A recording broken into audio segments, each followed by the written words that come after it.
রাজ্যে সন্দেহজনক নাগরিকদের কবল থেকে সরকারি জমি মুক্ত করতে তীব্র উচ্ছেদ অভিযান চললেও কাছাড় জেলার শিলকুড়ি চা বাগানে উদ্বেগজনক চিত্র দেখা গেছে। বাগানের ধর্মখাল এলাকায় প্রায় ২০০ বিঘার বেশি জমি অবৈধভাবে দখল করেছে কিছু সন্দেহজনক ব্যক্তি। স্থানীয় চা শ্রমিক ও বাসিন্দাদের অভিযোগ, কোনো বৈধ কাগজপত্র ছাড়াই তারা বাগানের জমিতে প্রবেশ করেছে। শুধু তাই নয়, সেখানে শত শত স্থায়ী ও অস্থায়ী ঘর তৈরি করে বসবাস শুরু করেছে। এমনকি বাগানের জমি খুঁড়ে বড় বড় পুকুর কেটে মাছ চাষও শুরু করেছে। স্থানীয় ভূমি মাফিয়াদের সহযোগিতায় কয়েক বছর ধরে এই বেদখল চলছে বলে অভিযোগ। আশ্চর্যজনকভাবে প্রতিটি অবৈধ ঘরে বিদ্যুৎ বিভাগের বৈধ সংযোগ রয়েছে। দখলকারীরা বাংলাদেশি বলে দাবি স্থানীয়দের। এই পরিস্থিতিতে নিরাপত্তা ও জনসংখ্যার ভারসাম্য নিয়ে তীব্র আশঙ্কা তৈরি হয়েছে। চা শ্রমিকরা মুখ্যমন্ত্রী হিমন্ত বিশ্ব শর্মার কাছে দ্রুত তদন্ত ও উচ্ছেদের দাবি জানিয়েছেন। এখানে শিলকুড়ি টি গার্ডেন, এই জায়গাটার নাম শিলকুড়ি টি গার্ডেন।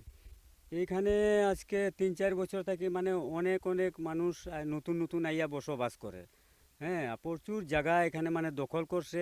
জিগাইলে তো কই না আমরা কিনছি, বাগানের কাছ থেকে আমরা কিনি লাইছি, বাগানে আমরা এনওসি দিলাইছে, তো তোমরা এখানে কোনো জোর চলতো না। এরপরে আমরা আর কিতা করতাম, বাগানেও জানাইছি, বাগানেও আইয়া আমরা কিতা বুঝ দেয় না দেয়। এরপরে তারা ডেলি ঘর বনে, ওখানেও ডেলি 2-4 জন ডেলি আইতেছে, পরিবার ডেলি আইয়া বসবাস করে। জায়গা এখানে 300-400 বিঘার মতো জায়গা এরা দখল করছে। ফ্যামিলি এখনও বাড়ি গনতে গেলে তো 200-250 ফ্যামিলি আই গেছে বর্তমানে, কিন্তু এখনও আওয়ার পথই আছে এরা। আজকে 4-5 বছর থেকে কন্টিনিউ চলে, সব বাগানের জমি।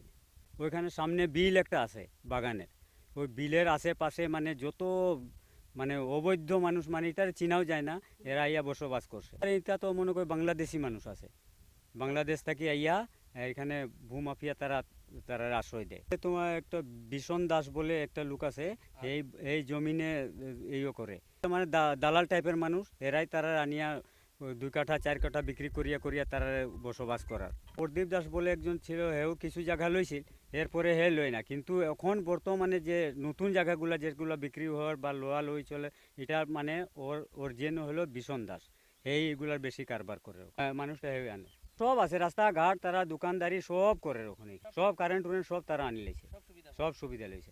আর এও তো যদি আমরা মানুষের 2-1 জনের জায়গা জমিন আছে, ওইটার মধ্যেও তারা ভেজাল করে। ভোট তো দিছে, কিছু দিছে আর কিছু নাও দিতে পারে, জানে, সব জানে, কিন্তু কেউ মাতে না। এগুলোর মধ্যে তারা লিঙ্ক আছে, বাগানের লগে তারার ভূমাফিয়ার লিঙ্ক আছে। তখন আমরা আসাম সরকারের কাছে চাই যে আমরা তো কোনো উপায় না, আমরা তো বাগান লইয়াই চলি, বাগানের কাজকর্ম করি, আমরা মানুষ মা বোন সবে চলে, আগে থেকে চলিয়ে আইছে। কিন্তু এখন যদি বাগানটা এরকমভাবে বিচ্ছিন্ন হইয়া যায়, বাইরের মানুষ আইয়া হামাই যায়, তা আমরা যে লোকাল যে বাগানি মানুষ, এরার অবস্থাটা কী হইব? ওইটা সরকারের কাছে যেটা তদন্ত করিয়া আমরা একটা সুবিচার করিয়া দেখ। ডেলি আয়, কখনো আওয়াত আছে, ডেলি আয় ঘর বানায় থাকে, জিগাইলে কোনো আমরা জায়গা किनची।